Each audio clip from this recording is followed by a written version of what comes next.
Dan pemilihan Kabupaten Aceh Jaya kembali mengikuti tes yang dilakukan oleh tim penjaringan independen KIP. Tes kali ini merupakan tes wawancara untuk menilai kelayakan calon komisioner KIP sebelum diserahkan ke pihak DPRK setempat.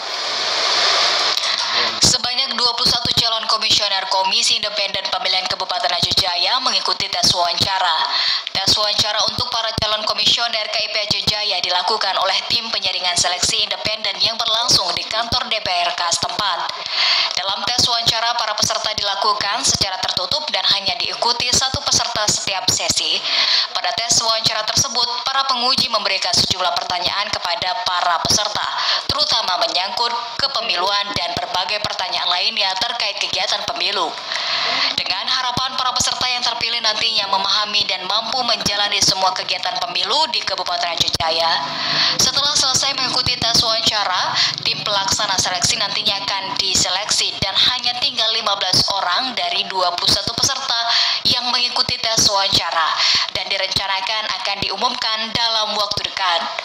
Ketua tim pelaksana seleksi KIP Aceh Jaya, Syarwan, mengatakan para peserta yang lulus dari tes wawancara nantinya akan diserahkan kepada pihak Komisi DPRK Aceh Jaya.